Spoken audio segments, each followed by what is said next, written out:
ଅତି ଭାବମୟ ପରିବେଶ ମଧ୍ୟରେ ସମାପନ ହେଲା ଆକିନିଆ ହରିବଂଶ ପୁଥି କାର୍ଯ୍ୟକ୍ରମ। ବେଦ ପୁଥିରେ ପ୍ରଭୁଙ୍କର ନାମ ଶୁଣିବା ଦ୍ୱାରା ମନୁଷ୍ୟ ମନରେ ହିଂସା କ୍ରୋଧ ଦୂର ହେବା, ସମସ୍ତଙ୍କ ମନ ଏକ ହେବା ସହିତ ଆଧ୍ୟାତ୍ମିକ ଭାବନା ଜାଗ୍ରତ ହେବା ନେଇ ବହୁ ପୂର୍ବରୁ ଗ୍ରାମାଞ୍ଚଳ ମାନଙ୍କରେ ହରିବଂଶ ପୁଥି ବସିବାର ପରମ୍ପରା ରହିଆସି 5 ଦିନ ଧରି ବସୁଥିବା ଉକ୍ତ ପୁଥି ଦ୍ୱାରା ଅଞ୍ଚଳରେ ଆମିଷ ବାରଣ ନିରାମିଷ ପାଳନ କରାଯିବା ସହିତ ଭଜନ ଓ ନାମ ସଂକୀର୍ତ୍ତନ ଦ୍ୱାରା ଏକ ଭାବ ଭକ୍ତିମୟ ପରିବେଶ ସୃଷ୍ଟି ହୋଇଥାଏ। ଏହି ପରିପ୍ରେକ୍ଷୀରେ ବାଲେଶ୍ୱର ସଦର ବ୍ଲକ ଅନ୍ତର୍ଗତ ଓଲନ୍ଦା ସାରକା ପଞ୍ଚାୟତ ସ୍ଥିତ ଆକିନିଆ ସାର୍ବଜନୀନ ହରିହାଟ ମଣ୍ଡପରେ ହରିବଂଶ ପୁଥି କାର୍ଯ୍ୟକ୍ରମ ସମାପନ ହୋଇଯାଇଛି। 1979 ମସିହାରେ ସ୍ୱର୍ଗତ ବୈଦ୍ୟନାଥ ଜେନା, ସଚିନ୍ଦ୍ର ଗଣ୍ଡ, ପ୍ରଭାକର ଜେନା, ଅନନ୍ତ ଜେନା, କୃପାସିନ୍ଧୁ ରାଉତଙ୍କ ପ୍ରଚେଷ୍ଟାରେ ଭାଗବତ ଟୁଙ୍ଗି ଆରମ୍ଭ କରାଯାଇଥିବା ବେଳେ ଅଦ୍ୟାବଧି ଗ୍ରାମର ପ୍ରମୁଖ ପର୍ବ ଭାବେ ପାଳିତ ହୋଇଆସୁଛି। ଏହି ଅବସରରେ 3 ଗୋଟି ସଂକୀର୍ତ୍ତନ ଦଳ ପକ୍ଷରୁ ହରିନାମ ସଂକୀର୍ତ୍ତନ ମେଳି ଅନୁଷ୍ଠିତ ହେବା ସହିତ ଦଧିହାଣ୍ଡି ରାଧାକୃଷ୍ଣ ବେଶଧାରୀ ଅଞ୍ଚଳ ପରିଭ୍ରମଣ କରିଥିଲା। ଉକ୍ତ କାର୍ଯ୍ୟକ୍ରମରେ ବହୁ ବିଶିଷ୍ଟ ବ୍ୟକ୍ତି ମାନଙ୍କର ଆଗମନ ହେବା ସହିତ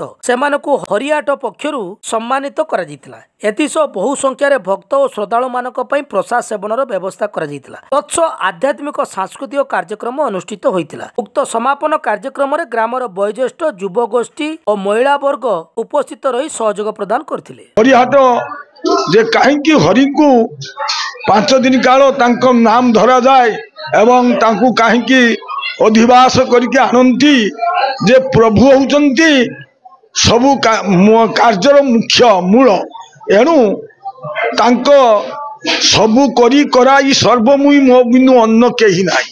ତେଣୁ ପ୍ରଭୁ ନିରାକାର ଆକାର ହେଇ ଦୁଷ୍ଟମାନଙ୍କୁ ବିନାଶ କରି ସନ୍ତମାନଙ୍କୁ କିପରି ପାଳିତେ ଧର୍ମକୁ ରକ୍ଷା କରିଥିଲେ ଏବଂ ଯେଉଁମାନେ ଅଜ୍ଞାତରେ ପାପ କରୁଥାନ୍ତି ସେମାନେ ତାଙ୍କ ନାମ ଧରି ତାଙ୍କ ସେବା କରି କେମିତି ମୁକ୍ତି ଲାଭ କରନ୍ତି, ସେହିପାଇଁ ସେମାନେ ଏ ମାୟା ସଂସାରରେ ପଡ଼ି ରହି ଯେଭଳିଆ ଦୀର୍ଘ ଦିନ କଟଉଛନ୍ତି କିଭଳି ସେ ମୁକ୍ତି ପାଇବେ ଏ କଥା ହରିଙ୍କର ବିଷ୍ଣୁଙ୍କର ଯେଉଁ ବାଲ୍ୟଲୀଳା ରହିଛି ଏବଂ ତାଙ୍କର କାର୍ଯ୍ୟକଳାପ କିଭଳି ସେ ପାପୀମାନଙ୍କୁ ମୁକ୍ତି କରିଥିଲେ ଏବଂ ଧର୍ମୀ ବା ସାଧୁମାନଙ୍କୁ କିନ୍ତୁ ରକ୍ଷା କରିଥିଲେ ସେ ବିଷୟରେ ଏ ହରିବଂଶ ବା ଭାଗବତର ଜଳ ଜଳ ଭାବରେ ଲେଖା ରହିଛି ଏବଂ ତାଙ୍କର ହରିଙ୍କର ବିଷୟରେ ଏତେ ଗହନ ସେ କିଭଳି ଲୀଳା କରି ଏବଂ ଦୁଷ୍ଟମାନଙ୍କୁ ବିନାଶ କରି ସନ୍ତମାନଙ୍କୁ ପାଳି ଆସୁଥିଲେ ସେହି ବିଷୟରେ ଆଜି ଗ୍ରାମବାସୀ ମାନେ ତାଙ୍କର ନାମ ଶୁଣି କେମିତି ଆନନ୍ଦିତ ହେଉଛନ୍ତି ଏବଂ ହେବେ ଏବଂ ମୁକ୍ତି ହେବେ, ତାଙ୍କ ପରିବାର ସହ କିଭଳି ଉନ୍ନତି ହେବ ବିଷ୍ଣୁଙ୍କ ବିଷୟରେ ଶୁଣି ସେମାନେ ମୁଖ୍ୟ ପ୍ରଦାନ କରୁଛନ୍ତି। ମୁଁ ରବୀନ୍ଦ୍ର ରାଉତ, ଏ ଗାଁର ଯୁବ ସମାଜସେବୀ। ଦେଖନ୍ତୁ, ଆମେ ଛୋଟ ଛୋଟ ହେଇଥିଲୁ। ଏ ଗ୍ରାମର ବୟୋଜ୍ୟେଷ୍ଠ ଭାଗବତ ଜେନା, କୃପାସିନ୍ଧୁ ରାଉତ, ଅନନ୍ତ ଜେନା, ଗୋପୀନାଥ ସ୍ୱାଇଁ, ଅକ୍ଷୟ ଜେନା, ପ୍ରଭାକର ଜେନା, ଏ ବୟୋଜ୍ୟେଷ୍ଠ ଯେଉଁ ବୈଦ୍ୟନାଥ ଜେନା, ଗୌରହରି ଜେନାଙ୍କ ପ୍ରେରଣାରେ ଗାଁର ଭାଗବତ ପୁଥି ପ୍ରଥମେ ଆରମ୍ଭ ହୋଇଥିଲା।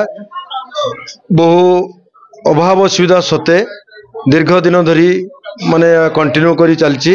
ତେଣୁ ସମସ୍ତଙ୍କର ସହଯୋଗ ରହିଛି। ଗ୍ରାମବାସୀ ମାନେ ଅକୁଣ୍ଠ ଚିତ୍ତରେ ଦାନ ଧର୍ମ କରନ୍ତି। ଏଠି ଆଖପାଖ ଅଞ୍ଚଳରେ ସମସ୍ତେ ମଧ୍ୟ ସହଯୋଗ କରନ୍ତି। ବିଶେଷ କରି ଦୈନନ୍ଦିନ ଜୀବନର ଜନସାଧାରଣ ଯେଉଁଭଳି ନିଜର ଜୀବିକା ପାଇଁ କର୍ମ ଉପରେ ନିୟୋଜିତ ହୁଅନ୍ତି, ବର୍ଷରେ এইভাবে কলচরাল প্রোগ্রাম আধ্যাত্মিক চেতনার অনুপ্রাণিত হয়ে এই প্রোগ্রামକୁ ସମସ୍ତଙ୍କ ସହଯୋଗରେ ଆଗେଇ ନିଅନ୍ତି। ଏହା ବହୁତ ଚିତ୍ତାକର୍ଷକ। ଦୀର୍ଘ 5 ଦିନ ଧରି ଆମର ଏଠି ଭାଗବତ ଟୁଙ୍ଗି ପଢ଼ା ହୁଏ, ଭାଗବତ ପୋଥି ପଢ଼ା ହୁଏ। ଏ ପୋଥିର ଆମର ସମସ୍ତେ ସହଯୋଗ କରନ୍ତି ଏବଂ ସମସ୍ତେ ଗାଁର ମାନେ ନିରାମିଷ ଭକ୍ଷଣ କରନ୍ତି ଏବଂ ହବିଷ ମଧ୍ୟ କରନ୍ତି ଏବଂ ଶେଷ ଦିନ पंचम दिन आमर ये भूत आहुति हुए, यज्ञ हुए और समस्त सहयोग आनंद उल्लास कटे। पुणी आगामी वर्ष समस्ते गेट टुगेदर हाँपाई आमर गोटे आमर शपथ नि जाए।